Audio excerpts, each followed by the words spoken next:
Orang yang merasa berdosa lebih baik daripada orang merasa penghuni surga. Berarti bid'ah. Maka solat Imam Ahmad bin Hanbal 300 rakaat itu bid'ah lah. Bahwa zikir istighfar yang saya lakukan setiap malam sebanyak 3000 kali lebih, kata dia, itu tak ada diajarkan Nabi. Tapi Profesor Yunahar Ilyas SMS ke saya, masih saya simpan. Saya Yuhar Ilyas, sebagian orang berobat minta bantuan jin. Berapa tahun yang lalu saya seorang pendosa Pak Ustaz, lapendos, lelaki penuh dosa. Banyak dosa-dosa besar yang saya lakukan, di antaranya syirik, memakai pagar diri, berzina, mabuk. Alhamdulillah Pak Ustaz, sekarang Allah sudah memberikan saya kesempatan untuk bertobat. Mantap. Orang yang merasa berdosa lebih baik daripada orang merasa penghuni surga. Dia ini lebih baik dirinya dosa. Dosa tersebut telah saya tinggalkan dan saya telah bertaubat Pak Ustaz. Alhamdulillah. Saya juga solat taubat setiap malam, kadang-kadang sampai 20 rakaat setiap malam. Berzikir istighfar sampai 3000. Masya Allah, la haula wala. Ustaz tak pula sampai segitu lah. Kemudian saya juga melakukan solat hajat Pak Ustaz sampai 10 rakaat tiap hari. Niat saya ingin mendoakan orang yang sudah saya zolimi agar mereka diberikan kebaikan. Masya Allah. Nah, sekarang itu sudah saya lakukan dan saya sharing dengan teman-teman saya yang saya anggap dia lebih mengetahui. Tapi di sini pula datang masalah Pak Ustaz. Sudah satu halaman baru muncul masalah. Teman saya dia tidak mendukung dalam segi ibadah saya tadi Pak Ustaz. Di antaranya masalah itu dia mengatakan bahwa solat sunat yang saya lakukan itu adalah bid'ah. Karena saya solat sunat taubat 20 rakaat, solat hajat 10 rakaat, totalnya 30 rakaat saya lakukan tiap hari. Dia berkata bahwa Nabi Muhammad tak pernah solat sebanyak itu.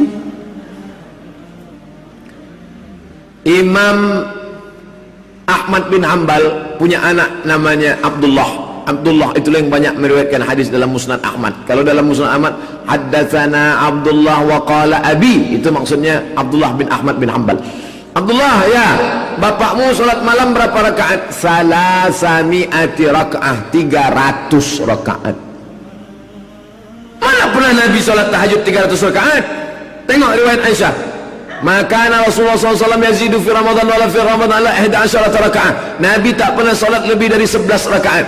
Kalau dipakai kaedah ini, asal lebih dari yang dibuat Nabi, berarti bid'ah. Maka sholat Imam Ahmad bin Hanbal 300 rakaat itu bid'ah lah. Nabi punya anak namanya Fatimah radhiyallahu anha. Fatimah punya anak namanya Husain. Husain punya anak namanya Ali. Husain punya anak namanya Ali. Nama datuknya Ali, nama anaknya Ali. Tapi dia punya gelar As-Sajjad. Kenapa disebut Sajjad? Sajjad diambil dari sujud, karena sehari dia sujud 1000 kali. 1000 rakaat dia sujud. Maka disebut dengan Zainal Abidin As-Sajjad. Jadi kaedah asal lebih. Yang tak boleh itu solat zuhur 5 rakaat. Kalau tak boleh. Kalau mau keluar dari khilaf ini, solat sunat taubat 2 rakaat, sisanya kau buat tahajud. Tahajud perbanyak tahajud. Solat hajat 2 rakaat, solat taubat 2 rakaat, sisanya perbanyak tahajud. Bahwa zikir istighfar yang saya lakukan setiap malam sebanyak 3000 kali lebih, kata dia, itu tak ada diajarkan Nabi. Abu Hurairah sebelum tidur malam alfa uqdah, 2000 simpul. Subhanallah, subhanallah, subhanallah, subhanallah, subhanallah. Di mana bisa kami tengok ini Pak Ustaz? Syiar A'lam An-Nubala ditulis oleh Imam Az-Zahabi dalam biografi Abu Hurairah. Abu Hurairah sebelum tidur malam 2000 simpul. Subhanallah. Mana pernah dibuat Nabi? Apa salahnya? Tak salah. Perbuatan itu baik. Tolong saya Pak Ustaz, gimana jawaban? Udah saya jawab tadi dah. Kenapa kita tak boleh beribadah solat sunat zikir banyak Pak Ustaz? Siapa bilang tak boleh? Baca buku 37 masalah populer, download di Play Store. Buka Play Store, tulis 37 masalah populer, download. Mau saya print aja Pak Ustaz, cetaklah. Saya jual Pak Ustaz, jangan. Apakah benar yang disampaikan kawan saya tadi? Tak betul kawan kamu, tak khatam kajinya. Maaf kalau saya sudah mengumbar ibadah saya. Tak apa-apa, saya tak tahu punya siapa, nama tak ada, kecuali dibuatnya ini nomor HP saya Pak Ustaz, ini alamat, itu baru. Ini dia kan sedang cerita, kita pun tak tahu dari mana. Dan jamaah pula jangan cari-cari nanti tulisan siapa nih.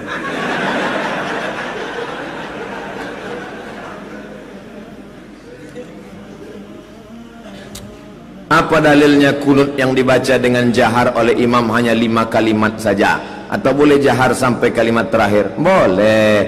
Lalu kenapa 5 itu saja? Yang 5 itu doa, sisanya sana. Doa itu meminta, Allahumma dina fi man nadait, wa afina fi man afait, wa tawallana fi man tawallait, wa barik lana fi ma a'tait, wa qina bi rahmatika syarra ma qadait. Sisanya itu puji-pujian. Fa innaka taqdi wa la yuqda 'alaik wa innahu la yuzillu man walait wa la ya'izzu man adait tabarakta rabbana wa ta'ala falakal hamdu 'ala ma qadait. Yang ini tidak diaminkan. Makmum di belakangnya amin amin aja. Ini banyak juga orang berdoanya selalu amin. Amin. Apa amin kan? Bukan doa itu.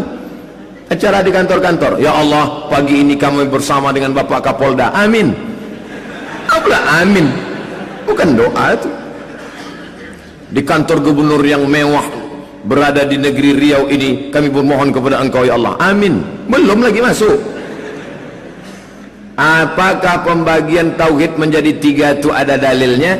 Pembagian tauhid 3, uluhiyah, rububiyah, uluhiyah, asma wa sifat, itu ijtihad Imam Ibnu Taimiyah. Itu ijtihad. Ini ijtihad. Yang sifat 20 juga ijtihad. Wujud kidam baqa mu'alafatul lil hawadisi qiyamuhu bi nafsihi wa daniyah qudrat iradal ilmu, sama ayat bahasa salah. Ini juga ijtihad. Ini ijtihad, ini ijtihad. Yang jadi masalah, ijtihad ini yang benar, ijtihad ini batil, ini yang tak betul. Ini kan sesama ijtihad. Ulama berijtihad. Apakah perbedaan mendasar antara majelis tarjih dan bahsul masail sehingga seringkali berbeda dalam mengeluarkan fatwa? Antara alim ulamanya tak ada perbedaan. Saya 5 tahun menjadi anggota lembaga bahsul masail dari 2009 sampai 2014. Muhammadiyah majelis tarjih, tapi Profesor Yunahar Ilyas SMS ke saya, masih saya simpan. Saya Yunahar Ilyas mendengar video-video Ustadz Somad, lanjutkan Ustadz. Tak ada, insya Allah kalau tak ada kepentingan kita tak ada masalah. Di mana letak masalahnya? Majelis tarjih 4 mazhab, ditarjihnya ini dalil-dalil kuat nih. Sedangkan bahsul masail 4 mazhab lebih kepada mazhab Syafi'i. Situ saja bedanya, lebih kepada mazhab Syafi'i. Sedangkan ini enggak. Bisa Hanafi, dalam kasus ini bisa ke Maliki, dalam kasus ini enggak. Ini lebih pada mazhab Syafi'i. NU 4 mazhab lebih mengedepankan mazhab Syafi'i. Muhammadiyah pakai majelis tarjih tetap 4 mazhab. Perti Syafi'i saja. Buka adik ART Perti. Syekh Sulaiman Ar-Rasuli Inyak Canduang Perti. Syafi'i saja. Al-Wasliyah Medan Syafi'i saja. Situ letak perbedaan. Apakah Muhammadiyah juga bermazhab Asy'ari? Tulisan Buya Hamka di koran Kompas tahun 80 ketika heboh masalah Syiah. Apa kata Buya Hamka? Wahai MUI, bicaralah. Waktu itu dia sudah tidak lagi ketua MUI, menjelang meninggalnya. Wahai MUI, bicaralah. Saya kopikan tulisan Buya Hamka itu di ujung buku 37 masalah populer dalam pembahasan ke-37 masalah Syiah. Apa kata Buya Hamka? Kami di Indonesia Ahlus Sunnah wal Jamaah tidak perlu ikut Syiah dalam masalah akidah, kami Asy'ari. Jelas Buya Hamka menyebut situ. Buka. Dalam masalah akidah kami Asy'ari, dalam masalah fikih kami 4 mazhab. Hanafi, Maliki, Syafi'i, Hambali. Buya Hamka menulis. Pada saat zikir setelah sholat fardu kita membaca tahmid Alhamdulillah, Alhamdulillah, Alhamdulillah, Alhamdulillah. Karena imam baca sangat cepat, maka pada saat kami sampai hitungan ke-20, imam sudah selesai di 33. Oh, Valentino Rossi.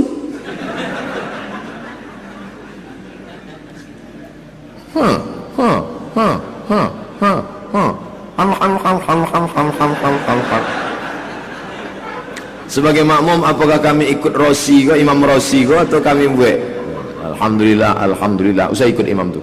Alhamdulillah, Alhamdulillah, Alhamdulillah. Itu supir SDA. Alhamdulillah, si pirok dulu boleh. Alhamdulillah, Alhamdulillah, Alhamdulillah, Alhamdulillah. Ikut awak makharijul huruf. La ilaha illallah, la ilaha illallah. Tetap makharijul huruf. Contoh kasus imam pingsan pada saat solat, jamaah melanjutkan solat dengan imam pengganti, membiarkan sang imam tergeletak, menolong imam dahulu atau mau solat. salah satu membatalkan solatnya, pahala jamaah dia sudah dapat, tercampak imam tu, lalu dia bantulah imam tu, dia baringkan, lalu habis tu kalau masih sempat masukkannya ke kamar, tu di sebelahnya ada kamar, dibaringkannya, tadi kasihnya minum. Setelah itu imam tu pun sadar, alhamdulillah, kata dia, Pak saya izin melanjutkan solat ya. Iyalah, masih ada orang solat, lanjutkannya balik, dia masbuk. Tapi kalau tidak, dia sudah dapat pahala solat berjamaah. Ya ditengok aja imam, kasihan. Di kampung kami ada sebagian orang berobat minta bantuan jin. Dalam Islam apakah boleh Pak Ustaz? Dan mereka berdalil saya rasa jin itu jin muslim. Dari mana kita tahu dia jin muslim? Sedang mu'alaf aja banyak bohong sekarang. Waktu bulan puasa kemarin semua bawa sertifikat mu'alaf. Orang aja payah kita percaya, apalagi jin. Saya kalau datang misalnya pas sedang zikir subhanallah, tiba-tiba datang, hai Abdul Somad, aku adalah jin penjaga di sini, aku jin muslim. Saya tak percaya. Sama orang aja kita payah percaya, apalagi jin. Berapa banyak jin mengaku jin muslim padahal tidak. Oleh sebab itu, maka dalam masalah dunia jin ini kita mesti hati-hati. Jangan percaya kepada jin, karena banyak penipu pembohong, tak betul. Fariqum minal insi, ada rijalum minal insi, ada sekelompok jin, ada sekelompok manusia, ya'udzuna birijalim minal jin, minta perlindungan kepada jin. Apa hukuman mereka? Fazaduhum rahaqa, mereka semakin durhaka kepada Allah Subhanahu wa taala. Surat Al-Jin juz 29. Pak Ustaz, saya mau tanya tentang riba. Katanya Pak Ustaz, uang dengan barang tak haram, apakah kredit rumah halal? Karena setahu saya perumahan itu melibatkan pihak ketiga. Bagaimana kalau kita terima offer kredit dari orang? Terima kasih Pak Ustaz. Saya jual, Bapak punya rumah, saya punya duit, saya bayar cicil. Dulu sahabat membeli budak dengan cara cicil, sahabat memberi gandum dengan cara cicil. Kalau begitu masalah baik bitaksid sudah ada sejak zaman Nabi SAW. Di mana baru muncul masalah? Ada pihak ketiga yang meminjamkan uang sehingga orang menyangka ini uang dengan barang, padahal hakikatnya uang dengan uang. Ini yang tak dipahami orang. Maka pahami akadnya baik-baik. Bukan tulisan saya itu yang salah, tapi akad itu tidak lagi antara dua, tapi sudah ada pembiayaan, pinjam uang. Leasing kah namanya, BII kah namanya? Apa BII ini? Bank Inang-Inang.